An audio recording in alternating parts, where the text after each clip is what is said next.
Hello friends, स्वागत है basic stock market के सीरीज़ में। तो प्राइस एक्शन ट्रेडिंग के बारे में आज बात करेंगे। तो प्राइस एक्शन ट्रेडिंग में देखेंगे कि प्राइस एक्शन ट्रेडिंग के नाम से ही पता चल रहा है आपको कि प्राइस का एक्शन, ठीक है। प्राइस का एक्शन जहाँ पे हम क्या करते हैं, प्राइस के मूवमेंट को देखने की कोशिश करते हैं, प्राइस के चेंज को देखने की कोशिश करते हैं, क्या चेंज हो रहा है उसके हिसाब से अपना डिसीजन लेते हैं।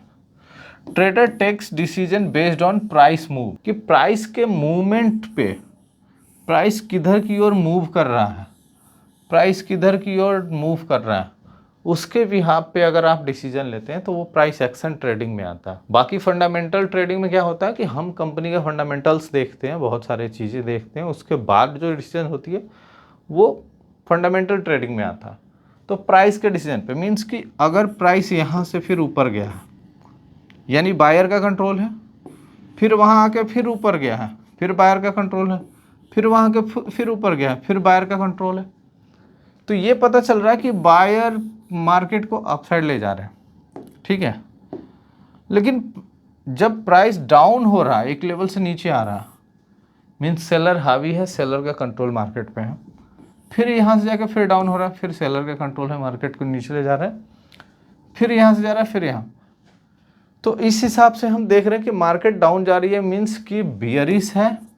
अभी बुल और बियर आपको एक वीडियो में बताया था, ये बियरिश है, ये बुलिश है। तो यहाँ प्राइस के बेस पे हम उसको ट्रेड कर रहे हैं। फाइंडिंग डायरेक्शन और ट्रेंड ऑफ मार्केट, देखो फाइंडिंग डायरेक्शन ऑफ और ट्रेंड ऑफ मार्केट मतलब किसी मार्केट का डायरेक्शन पता करना हो कि अपसाइड है या डाउन साइड है, या फिर किस ट्रेंड में जा रहा है, अप ट्रेंड चल रहा है या डाउन ट्रेंड चल रहा है, तो वो डायरेक्शन हम पता कर सकते हैं प्राइस के बिहाफ पे।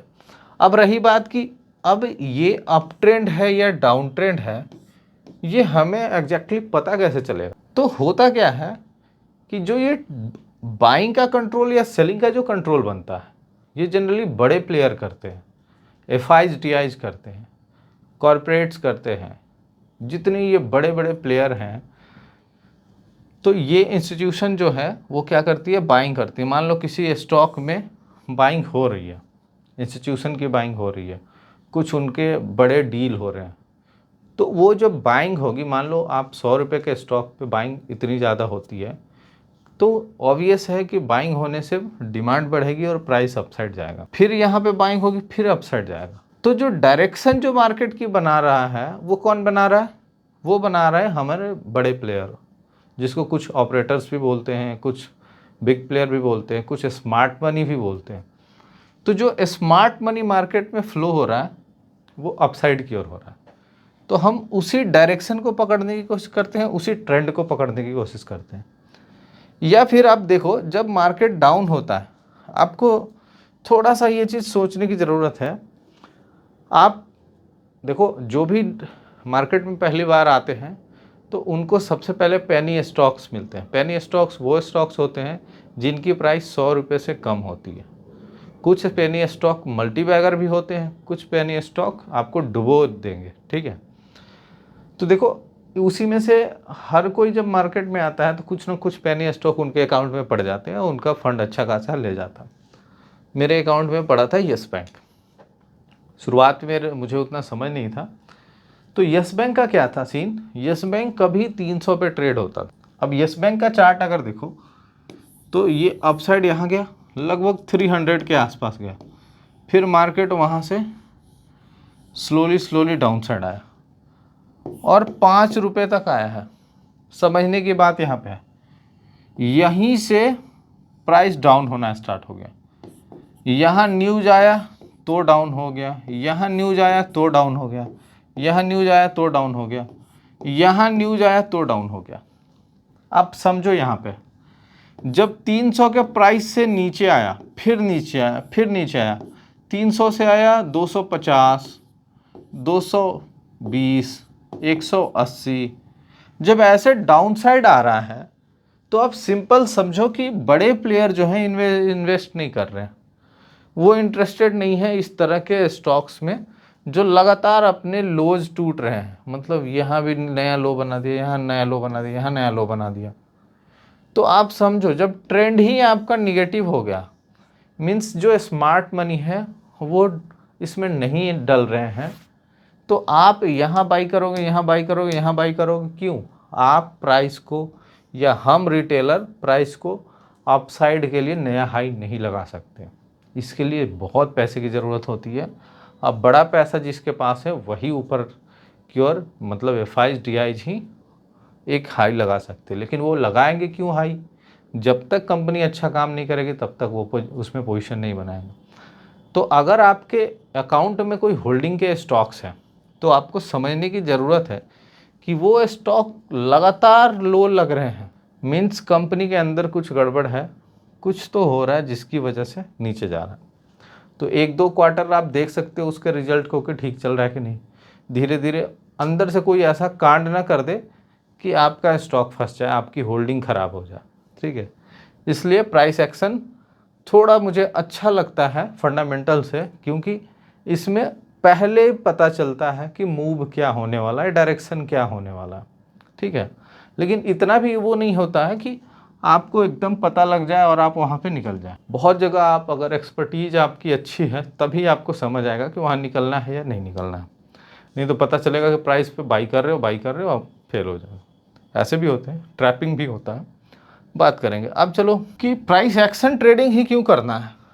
अगर मैं बात करूँ कि प्राइस एक्शन ट्रेडिंग ही क्यों करना है, तो प्राइस एक्शन ट्रेडिंग के कुछ प्रोज और कॉन्स हैं, कुछ अच्छी चीज़ें भी हैं, कुछ ख़राब चीज़ें भी हैं, वो भी समझना ज़रूरी है। तो प्रोज में क्या आता है प्राइस एक्शन ट्रेडिंग में कि इसमें क्या है कि represent the collective human behaviour. Collective human behaviour क्या होता है? कलेक्टिव ह्यूमन बिहेवियर क्या होता है कि मान लो यहाँ से 100 रुपये से कोई स्टॉक है, ये गया ऊपर, तो यहाँ पे कुछ लोगों ने बाई करा होगा तो उनको ये 150 पे जाता हुआ दिखा। अब मान लो नीचे आएगा तो जो यहाँ छूट गए हैं वो यहाँ बाई करने की कोशिश करेंगे, क्योंकि उनको लग रहा है कि 50 वाला 100 वाला स्टॉक है 150 तक चला गया। तो यहाँ जो मिसिंग थे वो यहाँ एंट्री लेंगे और यहाँ से ऊपर ले जाएंगे।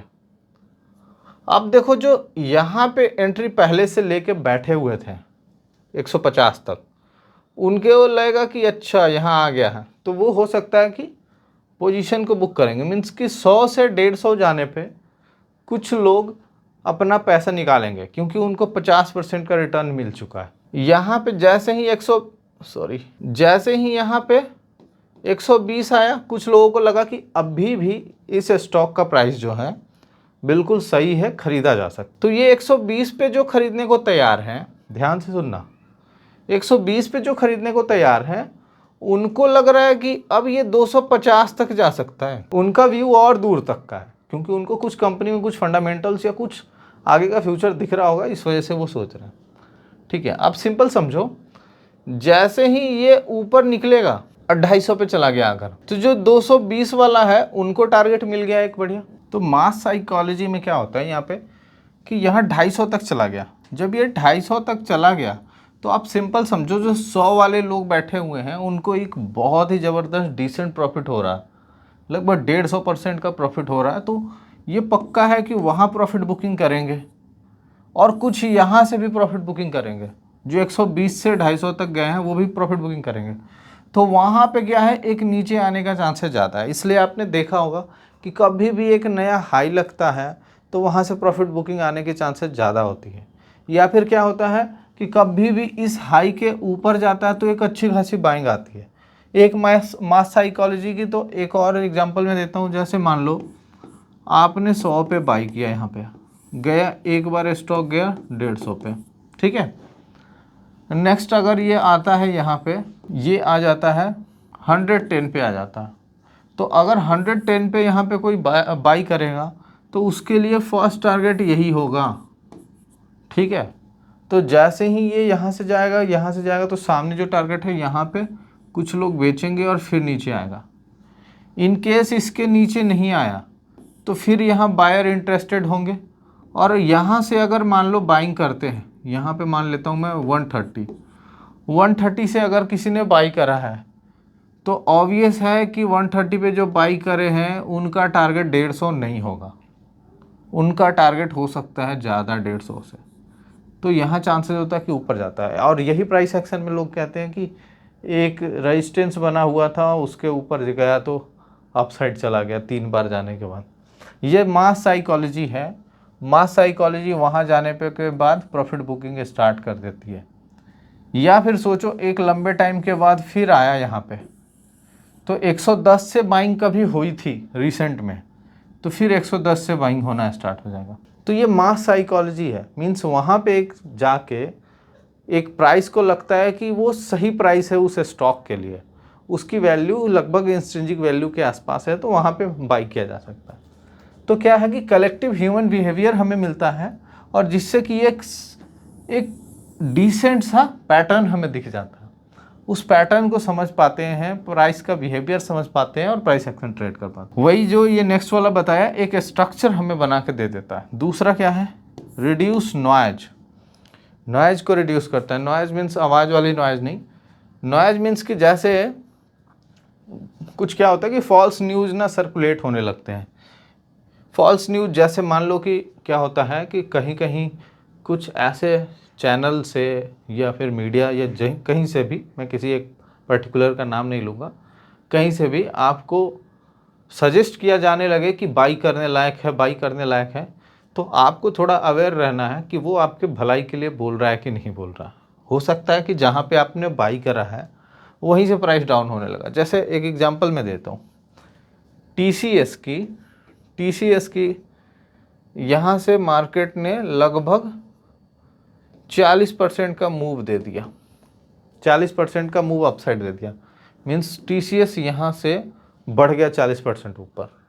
जब यहाँ पे जाता है तब उसके फर्स्ट क्वार्टर का रिजल्ट आता है, फर्स्ट क्वार्टर का उस दिन रिजल्ट आता है, और फर्स्ट क्वार्टर के रिजल्ट के दिन अगर कोई कहता है कि टीसीएस में बाइंग आ सकती है क्योंकि इसका रिजल्ट अच्छा आने वाला है, इसका मतलब ये नहीं है कि यहाँ से फिर 40% ऊपर चला जाएगा। यहाँ देखो समझने वाली बात है, रिजल्ट के पहले आपको 40% का मूव हो चुका है।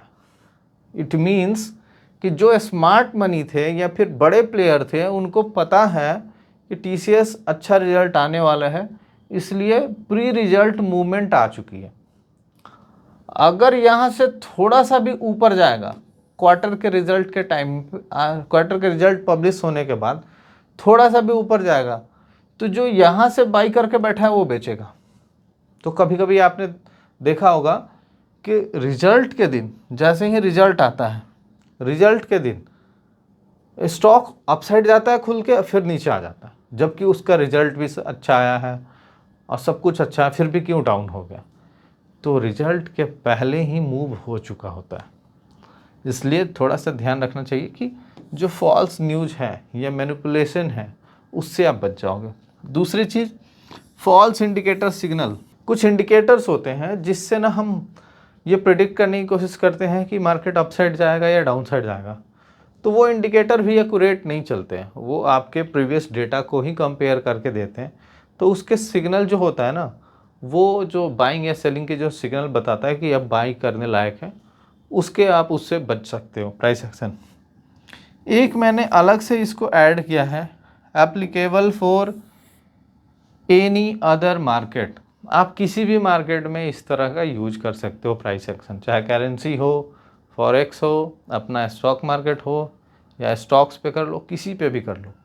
अगर उसके प्राइस का मूवमेंट हो रहा है, वॉल्यूम है, मीन्स कि ज़्यादातर लोग पार्टिसिपेट करते हैं, तो वो उसकी बाइंग सेलिंग और जैसे भी है प्राइस एक्शन के बेस पे आप किया जा सकता है। उसमें भी डिमांड सप्लाईज और ये रेजिस्टेंस सपोर्ट सारे बनेंगे और आराम से आप प्राइस एक्शन पे कर सकते हो। नेक्स्ट चलते हैं, प्राइस एक्शन ट्रेडिंग। आगे का ये चीज़ था कि price action trading, it will not make you rich without proper risk management. देखो ये पहले ही मैंने आपको बोल दिया है कि प्राइस एक्शन ट्रेडिंग से आपको अमीर नहीं बना सकता है बिना प्रॉपर रिस्क मैनेजमेंट को। आप कितना भी प्राइस एक्शन ट्रेडिंग सीख जाओ, अमीर नहीं बन पाओगे, क्योंकि आपका रिस्क मैनेजमेंट ही सही नहीं है। अगर आप रिस्क मैनेजमेंट प्रॉपर मैनेज करते हो तो प्राइस एक्शन ट्रेडिंग हो, स्विंग ट्रेडिंग हो या फिर फंडामेंटल ट्रेडिंग हो, सब में प्रॉफिटेबल बन पाओगे और रिच बन सकते। It's not Holi grill, means ये अमृत नहीं है, ये अमृत नहीं है। कि आपको प्राइस एक्शन ट्रेडिंग आ गई तो आप प्रॉफिटेबल हो जाओगे, आपको सब चीज़ आ गया है, आपको आराम से बैठो, बस पैसे की होगी, कैपिटल डालो, कैपिटल डबल कर लो, ऐसा नहीं है। लेकिन हो सकता है आप उसमें कुछ इंडिकेटर्स या कुछ अपना एज बना ले, एक अपना एज बना ले। एज क्या होता है? एज क्या होता है कि हर एक आदमी की ट्रेडिंग स्टाइल अलग हो जाती है। कुछ इंडिकेटर यूज करते हैं, कुछ प्योर प्राइस एक्शन यूज करते हैं, कुछ fundamental plus price action use करते हैं, कुछ फंडामेंटल प्लस कुछ एक दो इंडिकेटर, मूविंग एवरेज हो गया या आरएसआई हो गया, कोई भी इंडिकेटर को मिक्स करके यूज करते हैं। तो कोई एक एज बना लेते हैं कि मेरा मेथड जो है किसी स्टॉक को सेलेक्ट करना उसी बेस पे होता है। तो अगर उस तरह का कोई एज आपने बनाया हुआ है तो उस एज से प्रॉफिट करना आपके लिए बहुत ईजी होगा, और वो एक एज आपको प्रॉफिटेबल बना सकता है। यानी आप किसी पुराने एक्सपीरियंस ट्रेडर से आप पूछो एक बार कि ये आपकी ट्रेडिंग स्टाइल क्या है, बताने के लिए 1000 वो स्टाइल बता सकते हैं, लेकिन सिर्फ वो एक सिंगल स्ट्रैटेजी यूज करते हैं जिससे वो प्रॉफिटेबल होते हैं। वो सिंगल स्ट्रैटेजी उनका एज है। ज़रूरी नहीं है कि उनका एज आपके लिए प्रॉफिटेबल हो।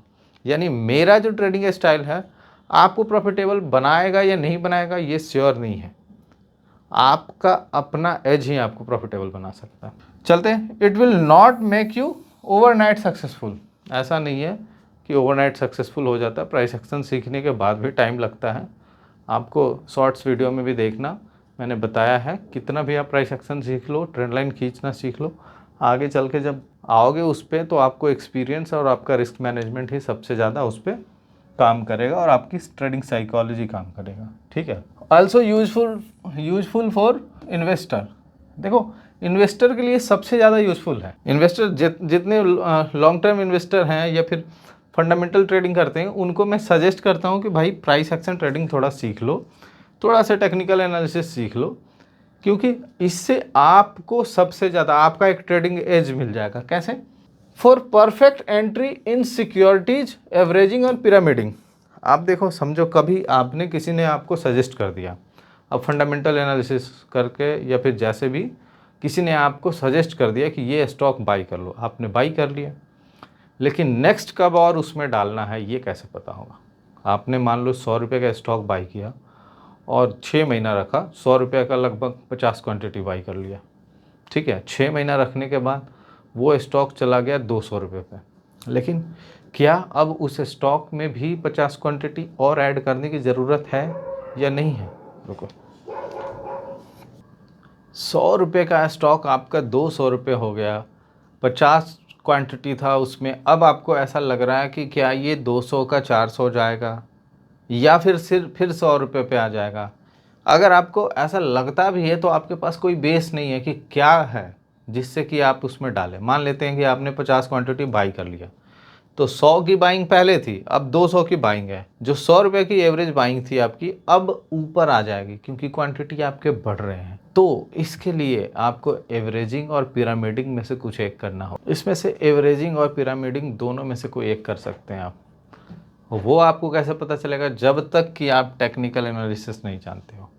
ऐसे भी तो कर सकते हो, अंधा बाइंग करना कोई बड़ी बात नहीं है, कोई भी कर सकता है, लेकिन आपका और एक अंधे बाइंग करना में कोई डिफरेंस नहीं है, उस अंधे में और आप में। ठीक है, तो क्यों अपने आप को उस कैटेगरी में डालते हो? थोड़ा सा पढ़ना है, थोड़ा सा सीखना है।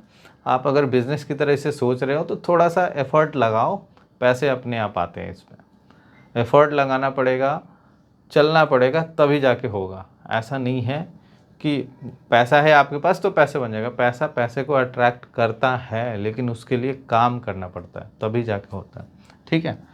अब रही बात एवरेजिंग और पिरामिडिंग की बात, तो इस पे एक अलग ही टॉपिक है, इसको मैं बताऊंगा कि पिरामिडिंग कब होता है और एवरेजिंग कब होता है। ठीक है, चलो, तो यही मैं कह रहा था कि अगर आप फंडामेंटल सीख गए हैं, टेक्निकल सीख गए हैं, हो सकता है फंडामेंटल का आपने 5% सीखा है, टेक्निकल का आपने 5% सीखा है, दोनों मिक्स करोगे तो भी आपका बढ़िया जाएगा, बहुत अच्छा।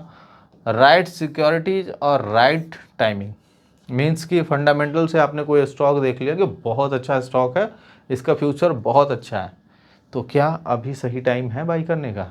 तो टेक्निकल आपको बताएगा कि ये सही टाइमिंग है बाई करने का, इन्वेस्ट करने का, और आप लंबे टाइम तक इसको होल्ड कर सकते हो या एवरेज कर सकते हो या पिरामिडिंग कर सकते हो। ठीक है, तो यहाँ तक की वीडियो हो गई है। अब यहाँ पे नेक्स्ट चल देते हैं, एक और है व्हाट नेक्स्ट। तो नेक्स्ट हमारा टेक्निकल का भी कंटिन्यू होगा। टेक्निकल में क्या है कि candle stick patterns, candle sticks पहले सीखेंगे, फिर कैंडल स्टिक्स चार्ट्स पे कैसे बनते हैं, क्या क्या चीज़ें होती हैं, उसमें कुछ टाइम फ्रेम्स होते हैं, वो टाइम फ्रेम्स समझने की ज़रूरत है। फिर जो साइकोलॉजी के बेस पे जो पैटर्न्स बनते हैं वो इम्पॉर्टेंट है, और इंडिकेटर एंड देयर यूजेज ये भी इम्पॉर्टेंट है। आपको इंडिकेटर बताऊंगा, जनरली इंडिकेटर मैं कम यूज करता हूं, लेकिन जो मेरे फेवरेट इंडिकेटर है मैं वो यूज करता हूं, तो आपको इंडिकेटर है इसके यूज बताऊंगा। और डिमांड सप्लाई आएंगे प्योर प्राइस एक्शन पे। तो ये सारी चीज़ें नेक्स्ट वीडियो में मैं कोशिश करूंगा कि कवर कर दूं।